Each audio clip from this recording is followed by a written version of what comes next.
Welcome back, everyone, to this week's episode. Previously, the party took a tour around the estate of Van Corver, insulted a magical engineer whose only goal was to show them hospitality, and met a large cast of wacky NPCs. Now, with Ander ready to kill, what will the party do? Find out this episode here at Good Job Adventures.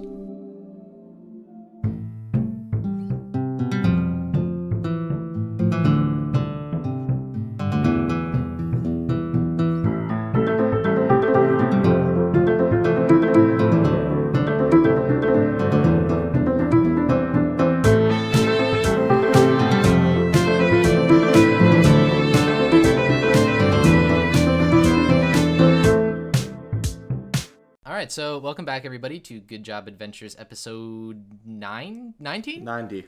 Right? It's 9? 19. It's a non-zero number. It's episode 9 somewhere. Yeah, I mean, well, on our Spotify or YouTube edits, but right now it's episode 19. So let's go ahead and get the episode started up. So just from last episode, Ander, you now stand staring outside into the midst of what seems to be some sort of summoning ritual, as steel dogs come out of a steel-like tower structure in the center of the square. The rest of the party has gathered in front of one of the windows on the right side of the main hall that you were inside of, and everyone is currently stacked up at, looking at Ander, staring at this structure. And as you're standing there kind of dumbfounded, I'm not sure exactly what your idea was, these dogs continue to exit through the sides of this structure as if rising from some sort of pool of water. And you can see ripples on the tower as the metal, kind of like mercury, bubbles up to the surface of water and then immediately becomes still yet again. And as you peer over the rest of this pretty much mock battlefield, green light seems to be bathing the area in a crackling glow as bolts of sickly green energy arc inwards towards the main hall and the building as a whole. So what I'm going to ask you to do first, Ander, is roll initiative. All right. And just a couple of clarifying questions. When you said main hall, you meant the main hall of the building I was just in, correct? Yes, correct. Okay. The giant auditorium. Great roll to start off, a nat 1. Perfect. All right, so this is higher than that. So as you are standing there in front of the building and you've just bursted through the doors wide open, you're able to, the dogs see no one else really around but you, and two of them are going to attempt to roll to attack you immediately. Does a 16 hit you? Mm-hmm. All right. So let's go ahead and roll this. So these dogs came out of the tower? Yes. Okay. From what you can see, you guys can also see this through the window. After this first initiative pass, you guys will all be able to run out there and help him, or, continue to watch through the window. It's kind of comical at this point. But you take 7 points of piercing damage as one of them bites you, and the other one is going to attempt to attack as well. Okay, so it attempts to bite you, and it lunges so far over your head that it kind of spills into the hall, and is on its side. So that's currently the end of the turn for these two dogs that decided to attack you.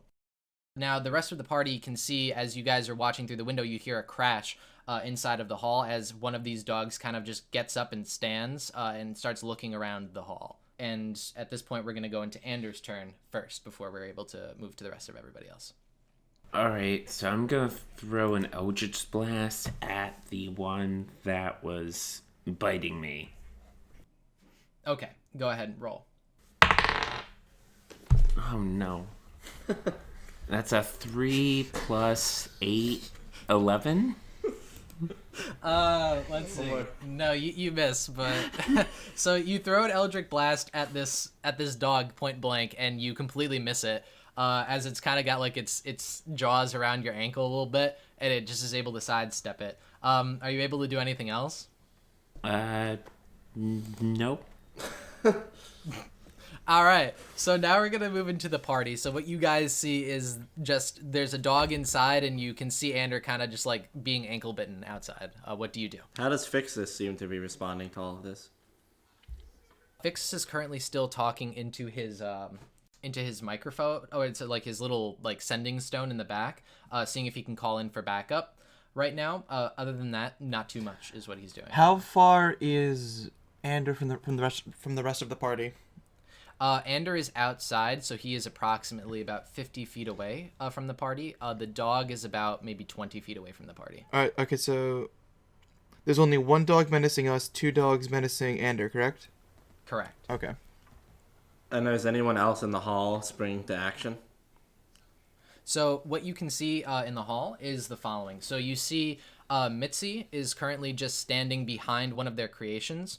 And you see the larger gentleman begin to draw his sword, as of almost taking up a defensive stance. You see the food stand has closed its windows with a metal grater. Dubilius Derek Cochran is now standing on top of his device in the back. The 2 orcs are currently just standing incredibly still in the corner, not doing much. And you see Oakley Boomer is currently hurriedly constructing small golems out of earwax in the corner to protect him. Now, when you say constructing, where is he getting his material from? He's digging for gold Oh. right now. Like he's going wholehearted into this construction of golems. He's grabbing it from pretty much everywhere. He's getting like dust on the ground. He's very resourceful. And Zoloft, the mood breaker, MD, is currently just still sitting on his divan, not really doing much of anything. So is Morgan like outside 100%? Morgan is sitting at his desk at home. I'm sorry. He could be outside.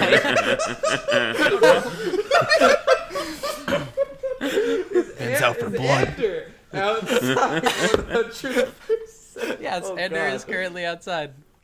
I could barricade the door if we want, but I feel like maybe pull Ander in.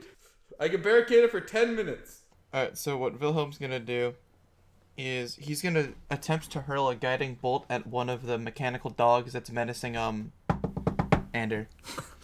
So you moved towards that location. So you kind of went towards the door, towards the entrance, and you're throwing it out at Ander, right? I mean, I could also just throw it out through the window. All right, yeah.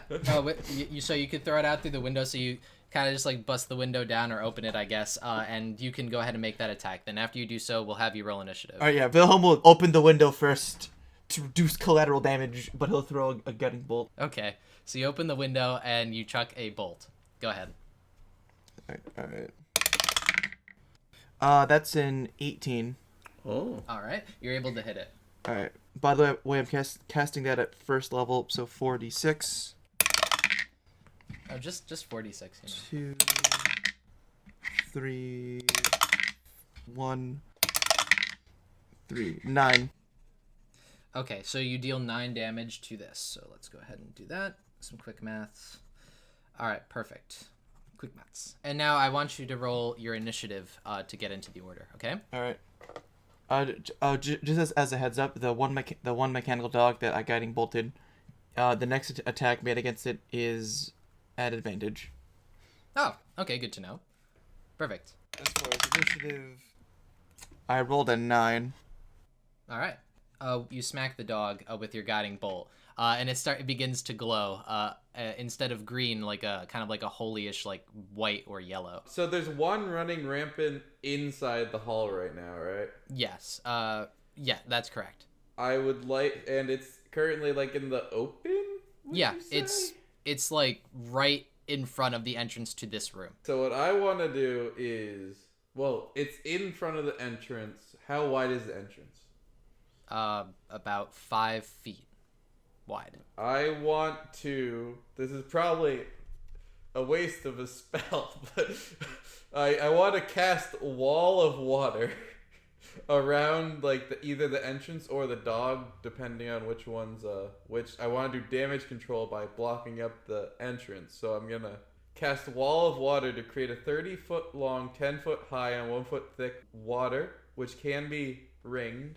Around the dog and I guess the entrance, and then use Meta Magic Quicken Spell, which allows me to cast the second spell or a cantrip as a bonus action, and that will be Ray of Frost at the Wall of Water, thus freezing it. and blocking the entrance. Okay, that's all right. It took a while, but we're finally here. So you create. So how do you create this wall of water? Because I know you make fog by drooling. I do a 360 no scope spin, and then like stretch with my arms stretched out. I bring them down and up. Okay. So you spin around, move your arms in different ways, and then a wall of water pops up around. I assume encircling this dog, but also blocking the entrance. Yes. Okay, and then you freeze it. Yes. By no scope. Well, actually, let me see. We made sure that there were no people in the affected area, right? You've killed 10. I double checked that. I think I can attack the dog with Ray of Frost, and when it passes through the ice, it freezes the ice. All right, yeah. If you can hit it, then go ahead, roll. So yeah, that would be 11 plus 18. You're able to hit the dog. And the damage for that is 8. I've not done a frost that. We did it. We broke him. Simple math. Ooh, is there a modifier to this, or am I just no? Okay, 7 damage. All and right. Its speed is reduced by 10. Okay, perfect. So after the hangover levels of calculations inside of Breathweaver's brain, he's able to block off the entrance and also encase a dog in ice while also hitting it. Now I want you to roll your initiative just to be added to the order, okay? Okay. It's like that clip of Zach Galifianakis with all like the math equations. That's Go from Hangover. Yes. Exactly. Oh, 9. 9. Perfect, just like Wilhelm. All right, so who else wants to do something? yeah, Or- me, Yes. Elgos. So, I can determine that Breathweaver probably has the situation in here handled, right? you can assume as much. All right. But Andrew's still in trouble. For now. Yes. That's okay. These windows, are they breakable? Yes. One's already They're open. windows. For now. Oh, what? One's already broken? One's Open. open. Yeah. Oh. He jumps through a different one. Before Wilhelm You know what? did his guiding bolt, he just opened the window. Should I roll to see if Elagos sees that there's an open window? Go ahead. No. That's a nat one. Boy. I'm not making that up. All right. So, So you Elagos, here's how Why I'm, would you follow? here's how I'm gonna interpret this. Elagos sees his friend Ander, I'm assuming he was at least a story or so below. It's think we're on kind the of first no. floor. You're Oh, we're on the first floor. Oh, Yeah. okay. Don't worry. So I'm gonna grab the nearest heavy object, which is probably one of the earwax golems, I will. Yeah. Okay. and So I'm you grab it gonna and- chuck it through the window. What are you doing? So No time to explain. so go ahead. You just roll. I guess. How do I roll to yeet? I don't know. Just roll a d20. I think, Strength, I guess, Strength. yeah. Probably strength. Is Oakley Boomer right next to us? I just. I'll roll athletics because I have a +4. Where is Oakley Boomer? Apparently right next to you. So 17. I'll let it happen. So all right. So you're able to chuck a small earwax golem through a window and it breaks. All right. I'm going to rush through the window. All right. Roll. I'm going to jump out the window as if it were a story above. Roll acrobatics. No, no. He just belly flops onto the ground. That's a 15. All right. You're able to bust through the window as if it's a story up, and then you just safely land on your feet as it's only 5 feet up. So now that you've gone ahead and done that, you're outside, and he's about 15 feet away from you now as you've leapt through the window. I'm pretty sure I don't have any actions left, so I'm just going to go up to melee range of the dog. Okay. So you've gone ahead, you've thrown out a golem, you jump through a window, and you stand next to Ander for moral support. There's nothing else you can do, correct? I'm here to help. Roll your initiative. That's a 7. Ooh, yeah, 17. 17. Okay, and now I think there's only Owl left, correct? Yes. All right. What are you gonna do? Owl is going to walk over to Fixus. Mm-hmm. So Some nice dogs you got here. You train them yourself? He kind of looks at you. He's like, what? No, I don't train dogs myself. These aren't my dogs. Then whose dogs are there? You just letting... How should I know whose dogs they are? They're not mine. Who let them out? So...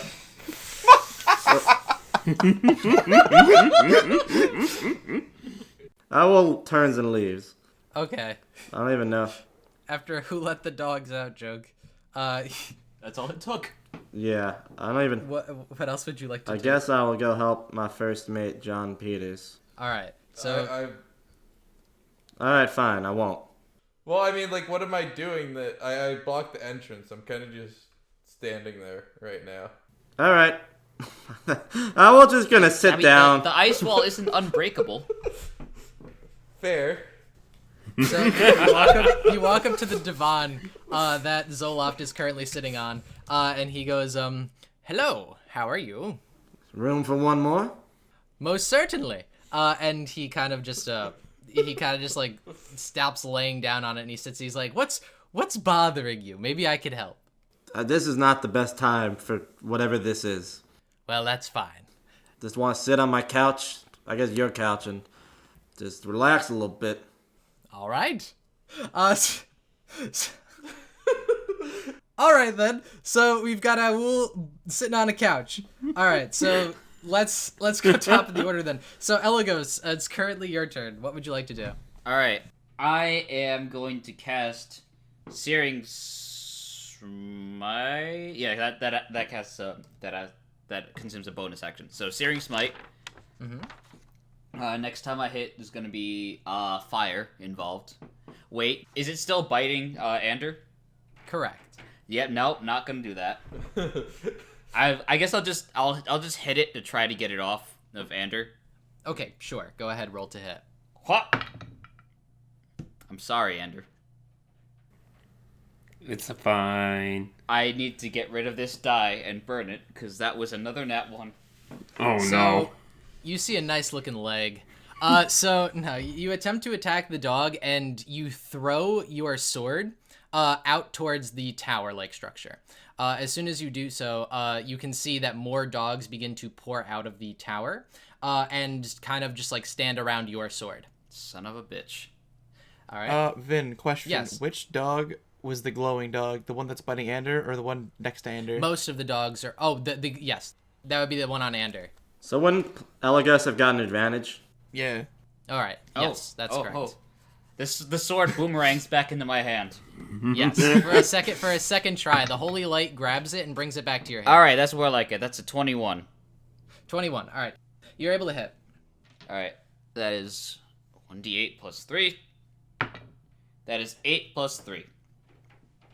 So It's 11 11. damage. yes. Jesus. All right.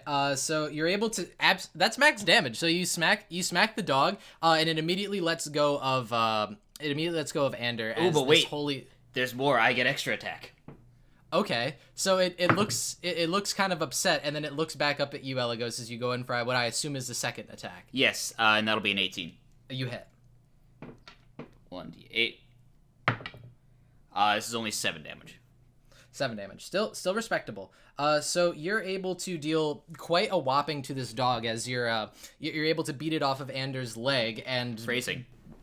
well, you're able to push it back an additional 5 feet as it kind of begins to whimper, but in a mechanical type of way.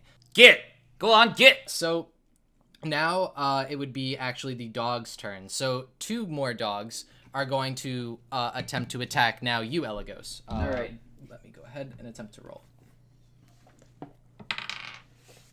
All right. One of them misses. And does a 15 hit. No.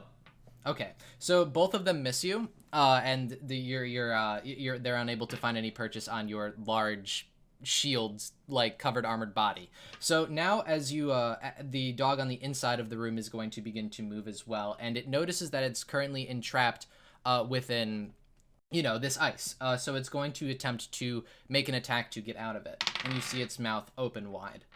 As you do so, Breathweaver, you see like a small section of your ice begin to heat up, almost as it looks hot or it's currently being thawed through, as a bolt of green lightning is going to attempt to come through and make purchase on you. So, God, why do I keep rolling this? Nat 1. All right, so it just shocks itself, I guess. I'm unable to find any attack through. Yeah, there is a hit points to the wall, by the way, so let me know if you're attacking. Sure. What is the HP, just so I know for future reference? AC is 5, HP is 15 for every 5-foot segment. Okay, good to know. So at this point now, after the dogs have gone and made their move, you see the gentleman who was standing next to Mitzi begin to lurch forward, and as he does, he starts running towards the open door and towards the ice, and is able to barrel through it completely. And he's running out towards Ander and Ander as well as Elagos, and you can hear like a large thunking coming through from behind the both of you, and then as you look back, nothing is there as a gust of wind passes you by, as this large man that was standing behind you previously jumps into the air with his thin like sword and smashes down on one of the dogs. Once he smashes down on one of those dogs, he slams it down into the ground, and pieces of rock explode upwards as a small crater is left behind in the spot where the tip of his sword collided with the beast. One of the dogs that is accosting you, Elagos, is completely just in shambles on the ground, and this man now just very slowly picks up his sword and looks for the next target. After that turn has gone through, it is now, I believe it is Wilhelm's turn, unless Breathweaver has a higher dex. I'm almost positive. I'm pretty sure that Breathweaver's dex is positive, right? Maybe. He's almost Is yours positive. negative? What? Is yours negative? Yes. Okay, yes, I have a higher dex. Breathweaver's turn. Well, I'm glad I used the spell slot for that. You still got it under control, John Peters? Well, I never said I had it under control. I just said I wasn't really doing anything. Is the dirt in front of the door loose earth? Strictly speaking. Can I excavate it and put it in front of the door? Why? Which door? Well, there's only one door in here, isn't there? Yeah, well, there's a door that is for this room, and then there's a main door for the hallway that leads out. How much dirt is outside too? I was assuming it was more like a stone floor. Yeah, it's mostly stone on the ground, but like there's assorted dirt. There's like not enough to make a wall. Did the guy plowing through my ice hit the dog along the way, or did he somehow miraculously jump over it? He plowed through around the dog. So like he was not able to, like, he didn't make like 3 holes in your wall. He just made one where he could get out. But I made a circle around the dog that blocked the dog in the door. Yes. He went through one side of that. Wouldn't he have needed to gone through 2 sides? No, if you enter at an angle, Ah. he does. Well, technically yes, but it's really like it'll be like one section. Yeah, gotcha. Right. Okay. I will just chaos bolt the dog that he avoided. Okay. That's go ahead. probably the most danger to the people around. Let's see. So I roll a d20. 16. You're able to hit the dog. And that's 2d8. Go ahead. Damn. That's a 10. That's an 8. That's also a 10. Okay. And then 1d6. So 7 or 3, fire or psychic. These dogs look dumb, so let's do some psychic damage. Okay. So 15 damage, psychic damage. All right. So you're able to you use like you send like a psychic chaos bolt onto the dog encased inside of the ice. I stare at the dog intimidatingly. All right. And then like a mind blast or something. Perfect. So you mind blast the dog, and it takes 15 psychic damage. All right. So now at this point, is that all your turn? Yep. All right, Wilhelm. All right, so there's the one dog that's inside near Breathweaver. Then how many are there outside within the general vicinity of? Now there are 2 in front of. Yeah, there are 2 dogs in front of Elagos and /Ander. And now you see one more dog is coming out of the tower itself. There are too many dogs. Would I be able to go from the open window to Ander and Elagos' location? Only if you throw a earwax golem through it. No, yes you can. Of course you can. Alright, swag it. So I have an idea. What Wilhelm's gonna do is climb out the window, scurry over to his friends, and then he's gonna cast Spirit Guardians. Okay, so go ahead. That just creates like an AoE, right? What it does is it makes, I think it's a 15-foot radius around me. Mm-hmm. Yeah, 15-foot radius around me that conjures little angelic figures. When hostile creatures enter that area for the first time and start their turn there, they make a Wisdom save, take 3d8 radiant, and then also the speed is halved. Okay, understood. So you run in. Just go ahead if you want to flavor that. Wilhelm is gonna kind of jump out the window, do a little like tuck and roll, run as fast as his little dwarf legs can carry him. He says a quick prayer to Big Hef, and then boom, casts the spell. All right, so now we've got angels sitting around. So at this point now, it would be Anders' turn. Vin, question. Yes. Would any of the dogs be within the 15-foot radius or no? Currently, 2 dogs would be within the 15-foot radius. Alright, so because they first enter, because like... It counts as for an enter. Yes. All right, go ahead, roll. So, I already rolled. Mm-hmm. They both have to make wisdom saves. Okay, let me go ahead. That's going to be terrible. All right. 16 and 18. Do they pass? Alright, they both pass, so they take 9 radiant damage. Okay, you got it. All right, perfect. So they take 9 radiant damage. Yep. All right. So now it would be Anders' turn. All right. What I'm gonna do is I'm going to cast an Eldritch Blast at the one next to me that has not been hit. Okay, go ahead. It does a 21 hit. Yes, 21. That is 2d10. 4. All right, so it takes 4 damage. So now at this point, is there anything else that you can do on your turn? No. Okay. So as you all have been fighting now for about a minute, you continue to fight, and then you hear a shrill, ear-piercing sound, almost as metal is being grinded against itself. And then you see one of the green bolts of energy that was coming out of this tower-like structure hit the ground in front of you. This would be specifically for Elagos, Wilhelm, and Ander. God. From this blast zone appears a horrid humanoid-looking creature. Its form is that of a human that is incredibly gaunt, as if it were just skin and bones. Yet those fragile bones seem sharp as a knife, as you can see a glint of steel reflect the green aura across its entire body. It peers through you all, and with a gaze equally as sharp, and for a moment you feel as if a knife has been lodged into your soul and it was cut in half. As you peer over the beast, I'd like one of you to make a perception check. I'll do it. All right. Unnatural 20. All right. So as you inspect the beast, you're able to see through its gaunt vision, there's one thing that's particularly special about it. You can see that in its chest, there's a hole which you can see through, which within resides a shattered piece of metal, with its form unable to be made out.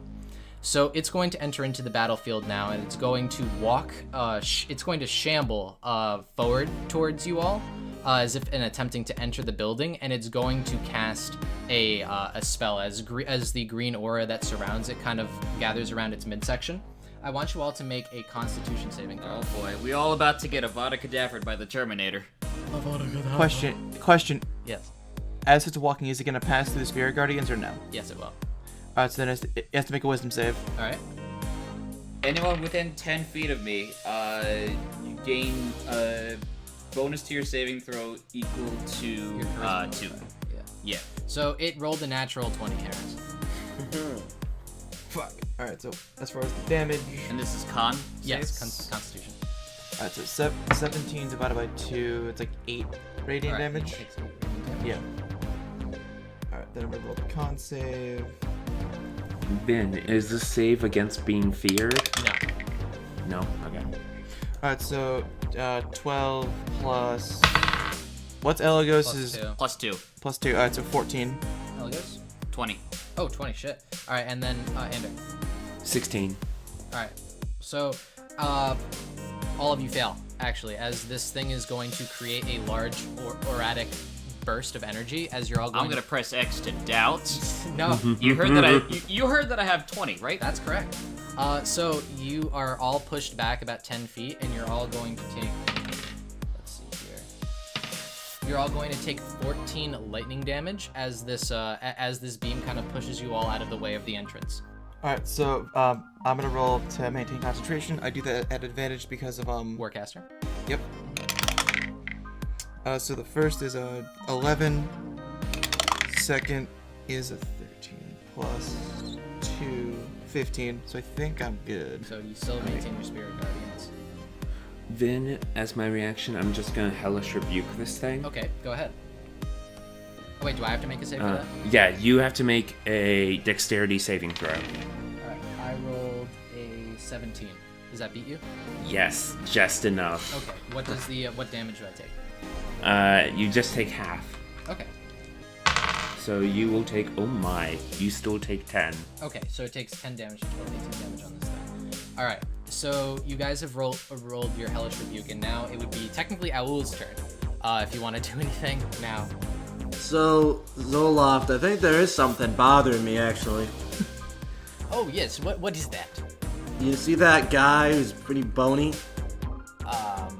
So, like, he kind of looks around his henchmen who are skeletons, and he's like, yes? But with some flesh on the bone. The guy outside. And he kind of looks through the ice, and he's like, oh, yes, I do. Kill him.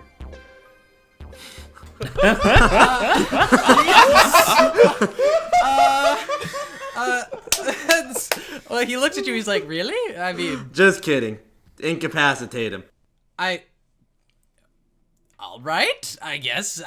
He kind of like rolls up his sleeves. He's like, I guess I could help you out a little bit to show you some necromantic powers. Go get him, boys! And you see like all the three henchmen kind of like jump up to like the command and start like rattling out of the room to go and attempt to get him as they kind of like draw these swords from underneath their cloaks. And he's like, they'll handle it. So now we have 3 skeleton men going to attack this this gaunt man to subdue him, and they're going to attempt to dogpile onto him. All right, 2 of them kind of fall at his feet, while the last one is able to successfully grasp onto the green aura of his leg, pretty much, as like their cloaks are kind of getting ripped up by standing too close. But they've kind of like stopped him in his tracks for now, so you've successfully done something on your turn. So if you want, you can roll initiative into this battle. Yeah, I guess just make it easier. Go ahead. All right, I have a special setup for how I'm rolling my dice.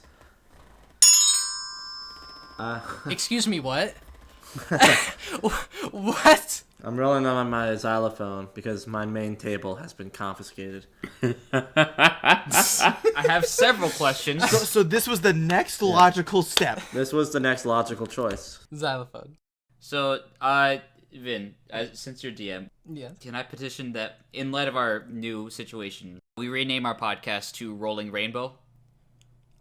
You know what? Maybe that's the episode name. We'll see. So let's keep going. So what was your initiative roll, Tyler? That's a 12 plus 4, so 16.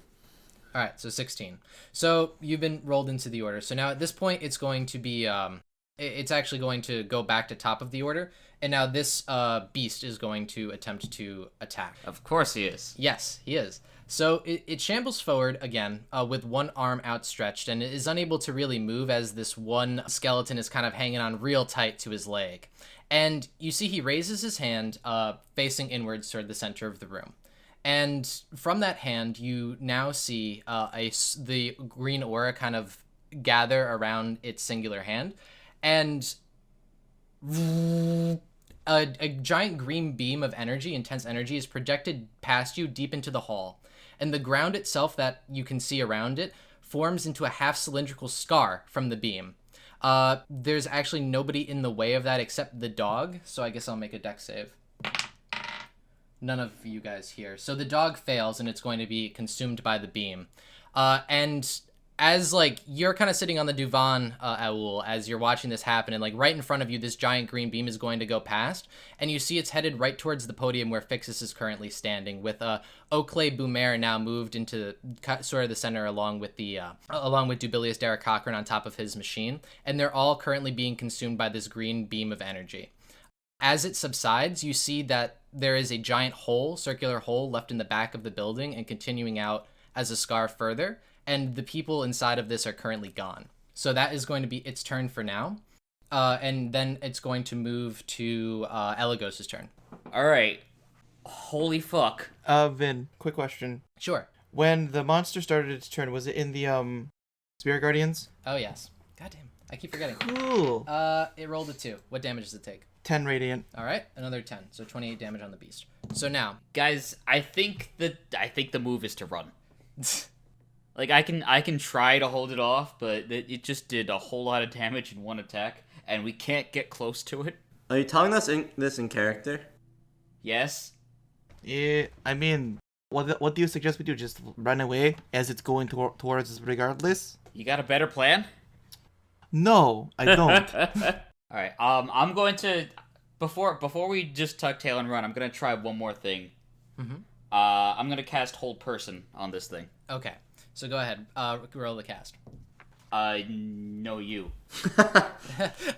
All right. The target must succeed on a wisdom God damn saving it, throw. no you. All right, so I rolled a 34. 14. That just succeeds, damn it. All right, so you cast Hold Person on this beast, and it kind of turns its sharp gaze towards you, and then immediately, as it does so, you hear from the beast, vroom, and then the beast is gone. All of the dogs that were surrounding you are gone. The tower is gone, and there is a crater where it had once been a perfect cylindrical circle in the ground, as well as the scar that has been left behind where the beast had shot its beam. What just happened? What? Tomas? Mr. Verp? Yeah, I am it. Yeah, I like so many levels of confused. Elagos is gonna look around for an explanation to what just happened. All right, you take a look around. I guess roll perception. All right. Mother 6. Okay, so you take a look around.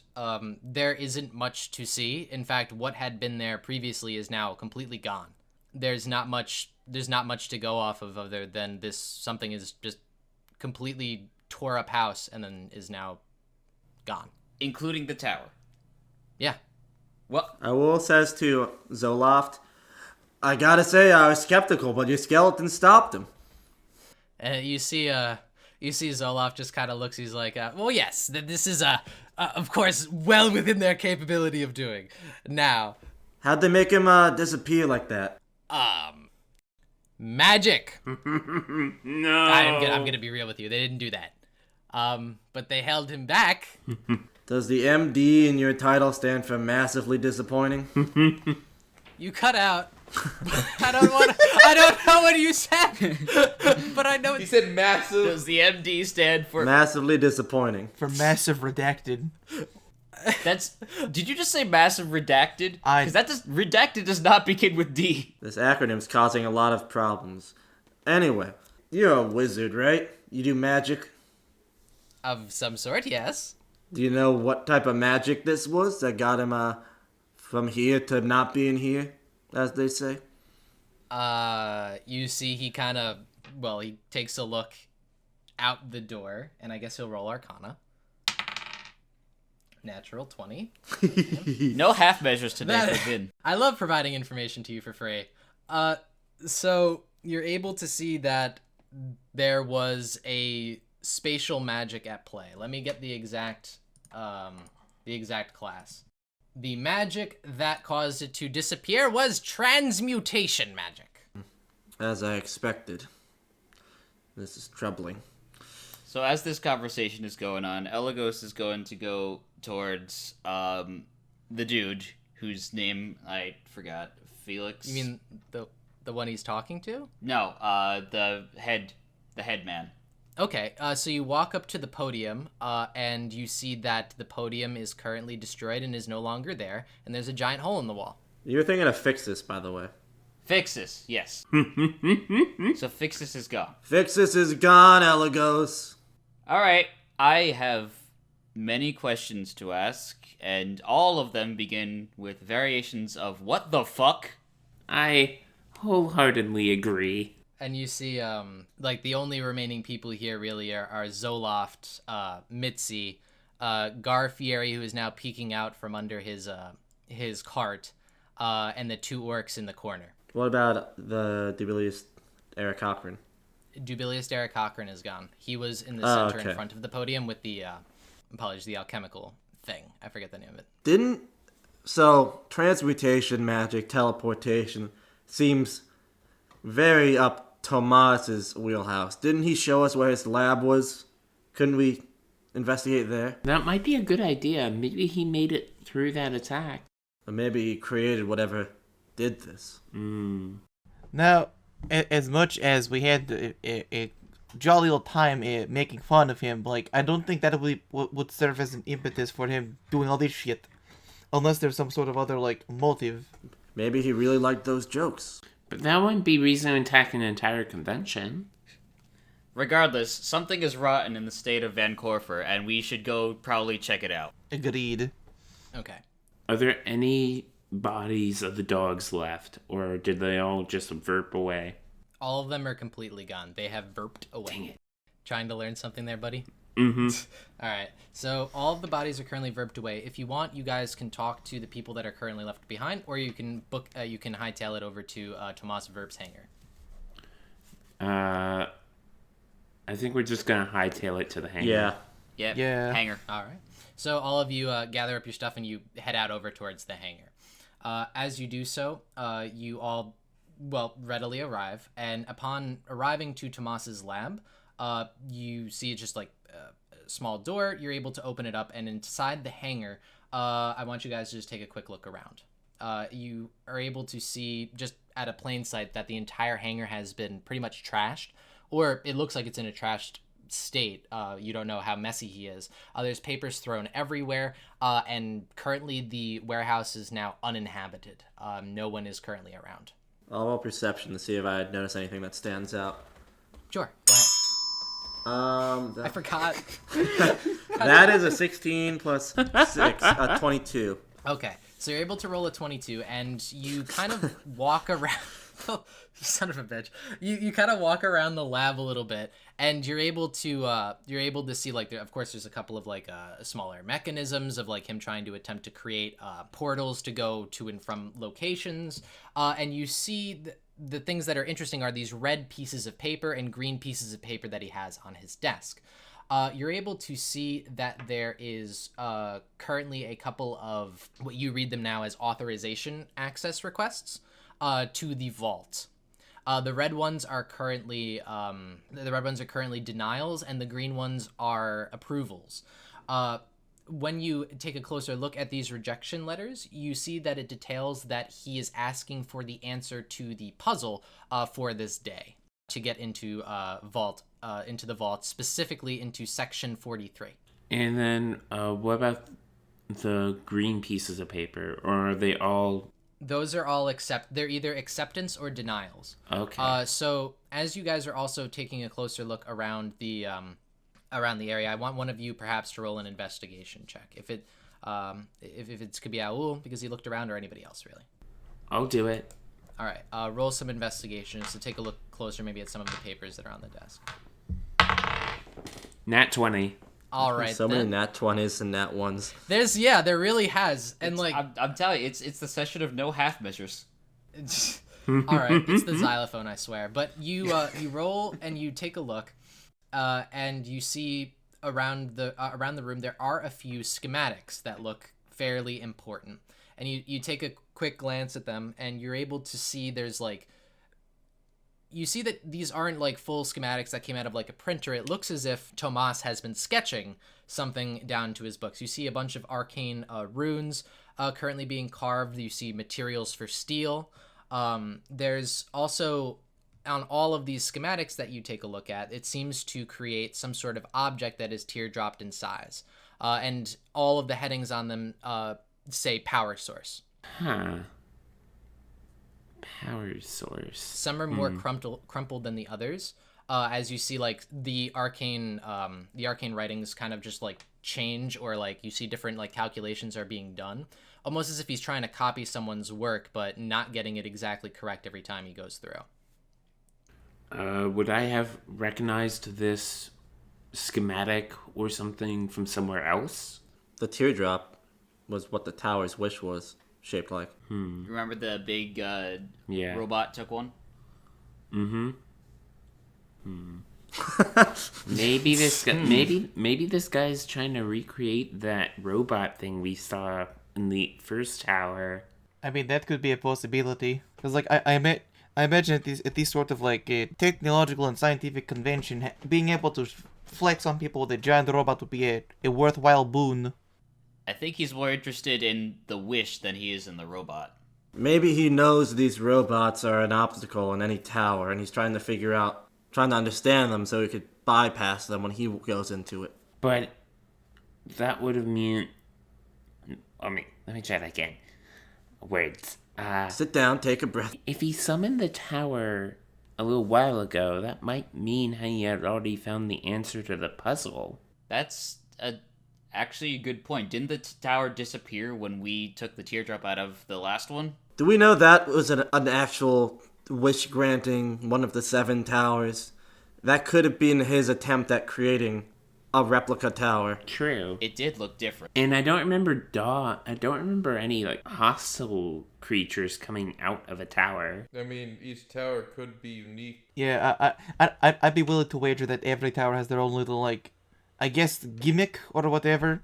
So this one is mechanical dogs and teleportation magic? It is within the realm of possibility. Yeah, we can't rule anything out this early. But I do think the only lead we have is that vault. So I think that's probably the next place we go to try to figure out what is happening. Right. Vin, you mentioned that there was, like, green and red pieces of paper with, like, passes and failures related to the vault, yes? That's correct. Are we able to make heads or tails of any of that like might be able to help us gain access? So if you want, go ahead and roll an investigation check to check one of the acceptance and one of the denial letters. All right. Do I have to roll separately? Yes. All right. All right. A nat 1 and a nat 20. Acceptance is a 15, and the denial is a nat 1. Okay. I'm so just not here today. It's okay. So you read over the acceptance letter, and you're able to see it's been turned green, and it just details Tomas asking for access to Vault Section 43. You see that he has been approved on here, and then that it mentions that he will be given the password or the answer to the puzzle by his boss, pretty much, which stands to be Vixus Van Korfer in this instance, as he's the head of his department. So the other denial paper, which you took a look at, I when you said roll independently, I thought you meant just as an investigation check. I'm like, yes, you can't use like Anders, but not for both. So we'll count the first one. You're able to look at the denial. Are you sure you don't want me to just like turn it into a paper plane? Because I rolled a nat 1. You got it. So you look at it. It gives you the same exact information, but it says no, and then you turn it into a paper plane. And look, now you're a part of the transportation department. So that's the info you currently have to work with. I like to imagine I throw it like mildly hard. It does a loop-de-loop and then nosedives into the ground. And then breaks a window. Just not immediately in this room, just somewhere in the castle. All right. So I think we should go to the vault. We might not know how to get in, but we might be able to figure out how once we see. What if the code is in Fixus's office, though? True. Well, I mean, what we could do is go to the vault, see what we can figure out on our own, and then if we can't find anything, then we go to Fixus's office and see if we can find anything there. Do we know where his office is? I have no idea. We could split up into 2 groups, one to get the code from the office and the other to try and crack the vault in advance. Or we could ask someone. Ew, get that good idea out of here. I mean, I could just disguise myself as Fixus and then say I forgot the code. Who would we ask, though? Who else would know?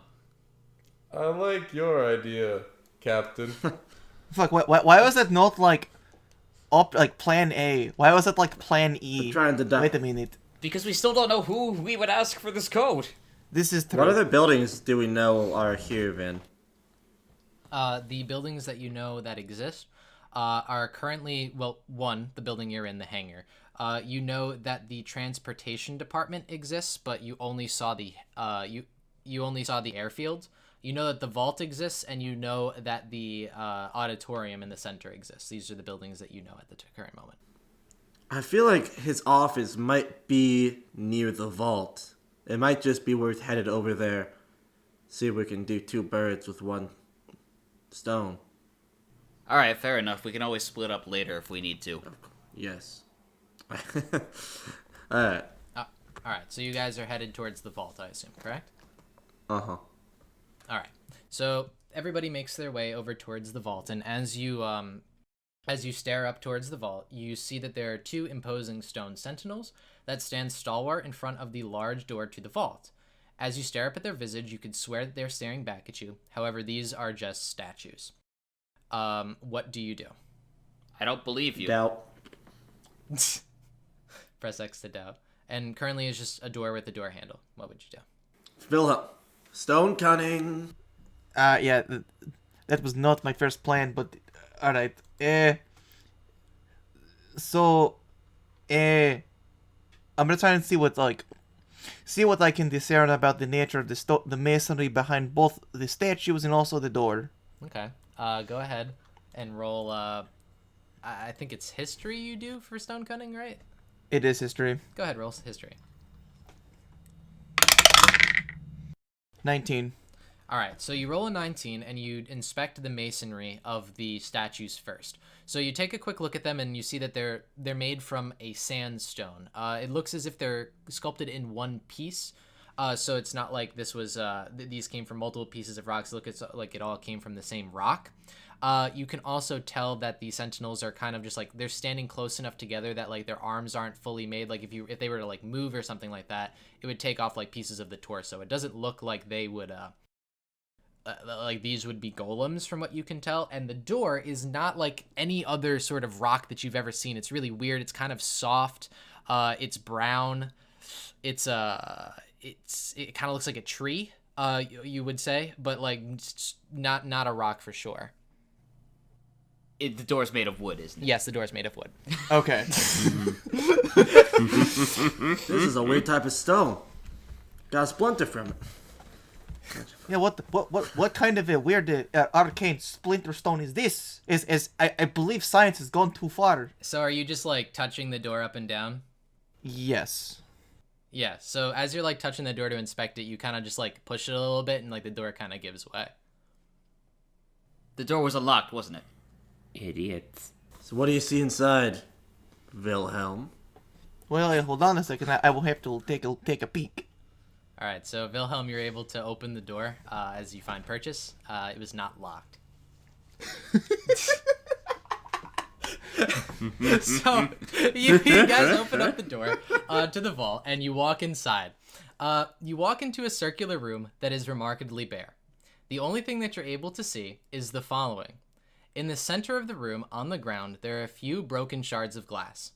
And on the far end of the room is a large mirror that seems to have a few small cracks in it. And that's it. I'm gonna investigate the mirror. Okay. So go up and roll an investigation check on the mirror. That is a 17. Oh. All right. So you roll investigation on the mirror, and you see that this mirror. It's a very very nice mirror. You're able to see yourself inside of it. However, it looks like some portion of the image is incomplete, as you know, it's cracked. And the pieces, what you assume, are in the center of the room, not at the opposite end. So like this is on the opposite end of the room, on the wall towards the far north of it, and the pieces are currently in the middle of the room. And these are like these pieces. They're like shards, right? It's Yes, not like shards shatters. of glass. Shards of glass. Is this the puzzle? I'm gonna take like a hanky or some kind of cloth that I have and put it on my hand and pick up one of the shards so I don't cut myself. Okay. So you grab up all the pieces of the glass. And you can see it's a very fine looking glass. It definitely made well. And what do you want to do with it? I'm gonna bring them over to the mirror and see if I can get them to fit in the gaps. Okay. So roll. Let me see what that would even be. I want to say performance, but I'm not sure exactly. Like, one of these would like. Yeah, I'm gonna say performance. All right. That's not great. It's an 11. All right. You kind of like shove the glass pieces back into the mirror, and it doesn't look like it's been like fully completed. But you notice that like when you're shoving it in, it looks like these glass pieces like don't necessarily fit in this mirror. Hey, can I get a second pair of eyes on this? Yes. And to help him out. Alright, I'm gonna take a look, I guess. How? I can't use my special eyes. I'm just gonna kind of eyeball it. All right. Roll investigation. I'm trying to find end pieces, but like they're all like middle. Nat 1. No way. That's a mirror for There's sure. just been like 8 nat ones. It's literally like the alpha, the omega. All right, I'm just gonna try. I'm just gonna try again. Okay, go ahead. Performance. It's the same goddamn roll. Did you get a nat 1? No, I got a 9. Ha, you got a 9. He got a 9. So you try again, and like this is markedly worse than your first time, but you're very certain that the pieces of glass that you're trying to shove into this mirror do not fit into this mirror. Where else could they go? What else is in this room? From what you can see, there is the ground, and there is a mirror on the opposite side of the room. What is on the opposite side of the mirror? Do the pieces that are shattered go together with themselves rather than with the mirror? Go ahead and take a peek. See if you can do that. So you roll up to the pieces of the mirror, and Eligos kind of gives them to you, and you can go ahead and attempt to put them together. Breathweaver, roll a performance. Okay, the 17. Okay, so you roll a 17 to put these pieces back together, and Breathweaver, you create a perfect circle. As this mirror seems to be completely formed, you look back at the mirror on the wall, and you see it's just cracked in random places. Nothing that would fit together perfectly in this type of circle. And Breathweaver, where you're doing this like on the right in front of the mirror, I assume, or? Well, I guess that's where the pieces were. So where were the pieces originally? They were in the center of the room. I will put them together in the center of the room. Okay. So Breathweaver, you put these pieces together in the center of the room, and as you look into the mirror, you look up and you see about an infinite amount of copies of yourself. Can I look behind me to see how many selves can I look up then? Yes. You look up and there is a giant mirror on the ceiling. And as you look at the giant mirror on the ceiling, you inspect yourself and the rest of the room, and you're able to see that there is a red switch to the southeastern corner of the room that you are unable to currently see by looking over there regularly. Hey guys, I found a switch. Where? What games does it have? Mario Maker and Breath of the Wild. Breathweaver of the Wild? Breathweaver of the Breath Wild. of the Weaver. Let's hit that switch. I would like to turn on the switch to see what games are actually loaded into it. All right, you click on the switch, you son of a bitch. And then in the center of the room, you can see at the center of the room a small console pops up from the ground. And on the console there is a number pad, which denotes a small screen where you can enter in up to 3 numbers. And the numbers range just like from 0 to 9. Alright, I think I got this. Vilhelm's gonna walk up and like crack his knuckles. Elgo starts like sliding slowly to the left because he's suffering from Joy-Con drift. Alright, so friends, I think I got this. I can figure this out. 1, 1, 1. Did it work? Does that do anything? Yes. So as you... No. So you hit 111 on the console, and you see the broom begins to shift and then move downwards. And as you pass by, it's going at a decently brisk pace. You see floor 1, and then floor 2, and then floor 3. We're going down to floor 111. Thanks for listening to this episode of Good Job Adventures.